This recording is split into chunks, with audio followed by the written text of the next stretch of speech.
So, అటువంటి వ్యక్తిని మళ్ళీ ఆహ్, ఈయన దీంట్లో పెట్టడం. నిజానికి గట్టిగా వాదించుంటే లీగల్‌గా ఈయన చేసిన తప్పేమి లేదు. అవతల యాంకర్ అన్నాడు. దాన్ని ఈయన గట్టిగా ఖండించకపోవడమే ఈయన చేసిన తప్పు తప్ప, ఈయన అనలేదు. ఆ కామెంట్స్ ఈయన అనలేదు. ఈయన అన్నట్టుగా వాళ్ళు కేస్ పెట్టారు కాబట్టి ఇది చెల్లదు అని గాని గట్టిగా ఆర్గ్యూ చేసునుంటే, ఈయనకి రిలీఫ్ వచ్చి ఉండే అవకాశం ఉందనేది లీగల్ ఎక్స్‌పర్ట్‌లు చెప్తున్నారు.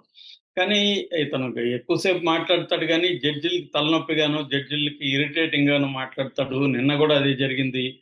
అంత పెద్దాయన కనీసం ఆయనకొక బెడ్ ఇప్పించలేకపోయాడు జైల్లో. ఆహ్, జడ్జి గారు ఏమన్నారు, "బెడ్లు అందరికి ఇస్తే నీకు గూడా ఇస్తారా?" అని జెప్పారు. అందరికివ్వరు గాబట్టి ఆయనకు గూడా ఇవ్వరు. సో, ఆహ్, అంటే జగన్ ఎందుకు ఆహ్, ఇలాగా తమ అరెస్ట్ అయిన పెద్దవాళ్ళని ఆహ్, మళ్ళీ పొన్నవాళ్ళనే ఎందుకు ప్రయోగిస్తున్నాడు? పొన్నవాళ్ళు పదే పదే ఫెయిల్ అవుతున్నారు. ఆయనకెంత నాలెడ్జ్ ఉంది ఏంటనేది పక్కన పెడితే, ఇవాళ కోర్టుల్లో స్టేచర్ గూడా ఇంపార్టెంట్. ఒక అడ్వొకేట్‌కి స్టేచర్ అనేది చాలా ఇంపార్టెంట్. అందుకనే మనకి ఆహ్, ఆహ్, మన సిద్ధార్థ లూథరా వాళ్ళకి గంటకి ₹1,00,00,000 ఎందుకిస్తారంటే, ఆయనకున్న స్టేచరు మన ఉండవల్లి అరుణ్ కుమార్ పదే పదే చెప్తుంటారు. లండన్‌లో చదువుకొనొస్తారు. వాళ్ళ ఇంగ్లీషు, వాళ్ళ స్టైలు, వాళ్ళ వ్యవహారం చూసి జడ్జిలకి గూడా ఇదవుతుంది అనేది ప్రతిసారి అలా జరగకపోవచ్చు కానీ ఈ ఈ అందరూ హ్యూమన్ బీయింగ్సే కాబట్టి ఖచ్చితంగా దాని ఇన్‌ఫ్లూయెన్స్ అనేది పనిచేస్తుంది. కానీ జగన్ అలా చేయట్లేదు. సో, ఆహ్, ఇది ప్రధానమైన యాస్పెక్ట్ అయితే. రెండో యాస్పెక్టు ఈ దూకుడు చూస్తుంటే అంటే చంద్రబాబు ప్రభుత్వం దూకుడుగా వెళ్ళే పద్ధతి చూస్తుంటే మోడీ క్లియర్‌గా గ్రీన్ సిగ్నల్ ఇచ్చాడు చంద్రబాబుకి. అందుకే ఇంత దూకుడుగా వెళ్ళగలుగుతున్నారు. లేకపోతే ఈ స్థాయి జర్నలిస్ట్‌ని అరెస్ట్ చేయడం, సాక్షి ఛానెల్ మీద ఆఫీసుల మీద దాడులు చేయడం, తర్వాత ఎవరినైనా మేము సహించము. మాకు చిన్న వ్యతిరేకత ఉంటే కూడా మేము అరెస్టులు చేసేస్తాము అనడము. ఆ వ్యక్తి నేరం చెయ్యని దాంట్లో కూడా నేరం చేసినట్టుగా కొన్ని సెక్షన్‌లు పెట్టేయడం. అవి కోర్టులు పదే పదే వ్యతిరేకిస్తున్నా కూడా మళ్ళీ అవే పెట్టుకుంటూ వెళ్ళడం. నిన్న కూడా జడ్జి గారు అదే అన్నారు. మేము పదే పదే చెప్తున్నాం మళ్ళీ ఎందుకు పెట్టారని డీఎస్పీకి, ఎస్పీకి మెమోరీ ఇచ్చారు. అయినా ఎందుకు ఇలా చేయగలుగుతున్నారంటే దీని వెనక ఆహ్, మోడీ గ్రీన్ సిగ్నల్ ఉంది. మోడీ కూడా జగన్ పట్ల ఆహ్, కోపంగా ఉన్నాడు అనేది చెప్తున్నారు. సో, ఓన్లీ ఏందంటే అయితే చాలా మందికొచ్చే డౌట్ ఏందంటే మరి అంత ఇదున్నప్పుడు జగన్‌ని ఈ పాటికి అరెస్ట్ చేయాలి గదా! ఎందుకు అరెస్ట్ చేయట్లేదని. దానికి కూడా ఏందంటే టైమింగ్ అనేది వెరీ ఇంపార్టెంట్. ఇప్పుడే జగన్‌ని అరెస్ట్ చేయడం వల్ల ఆహ్, ఆహ్, 2 రకాల ఇబ్బందులు చంద్రబాబు ప్రభుత్వానికున్నాయి. ఒకటి జగన్‌కి సింపతి వచ్చే అవకాశం ఉంది. జగన్ జైలులో ఎళ్తే.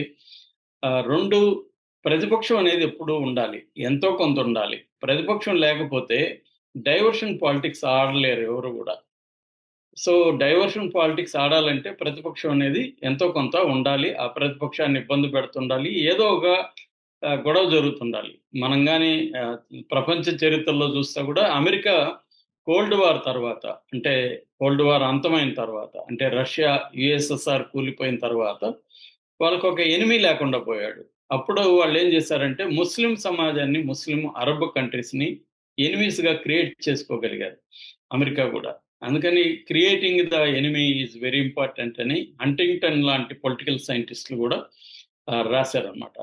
అంటే ఎప్పుడైనా గూడా వేరే ఒక ఎనిమీ ఎమోషనల్‌గా డ్రామా నడపడానికి ఒక ఎనిమీ గావాలి. ఇప్పుడు ఇండియాకి పాకిస్తాన్ ఎనిమీ, లేకపోతే హిందువులకు ముస్లింలు ఎనిమీసు అనేది ఎట్లయితే మోడీ ప్రభుత్వం ఒక ఎనిమీని క్రియేట్ చేసుకొని నడిపిస్తుందో, అలాగా ఇక్కడ గూడా జగన్ కంప్లీట్‌గా జగన్ జైలుకెళ్ళిపోయి సైలెంట్ అయిపోతే చంద్రబాబు ప్రభుత్వానికి ఆహ్, ఒక ఎక్స్‌టర్నల్ ఫోర్స్ అనేది కనబడకుండా ఉంటుంది. సో, అందుకని టైమింగ్ అనేది ఇంపార్టెంటు. ఎప్పుడు చెయ్యాలి ఏంటనేది ఇంపార్టెంటు. ఏదేమైనా జగన్ కంప్లీట్‌గా ఫెయిల్ అయ్యాడన్న ఇదైతే జనాల్లో వస్తుంది ఈ విషయంలో. ఎందుకంటే జగన్ నిర్ద్వందంగా సారీ జెప్పుండాలి. ఒక అమరావతి మహిళలు ఖచ్చితంగా హర్ట్ అవుతారు ఎవరైనా గూడా. మహిళలను మొత్తంగా ఒక ఘాటన కట్టలేరు. ప్రతి టౌన్‌లో గూడా సెక్స్ వర్కర్‌లుంటారు. అంత మాత్రాన ఆ టౌన్‌లో ఉండేవాళ్ళు మహిళలందరూ సెక్స్ వర్కర్‌లనే విధంగా చెప్పడం కరెక్ట్ కాదు. అది జగన్ సారీ జెప్పుండాలి. భారతిరెడ్డి సారీ జెప్పుండాలి. వాళ్ళిద్దరూ సారీ జెప్పకపోవడం అనేది ప్రధానంగా నెగెటివ్ అయిపోయింది. ఇప్పుడు ఎన్ని జెప్పినా ఆహ్, ఖచ్చితంగా జగన్‌కైతే యాంటీ గాలులు వీస్తున్నాయి. దానిని జగన్ ఎలా ఎదుర్కొంటాడనేది చూడాలి.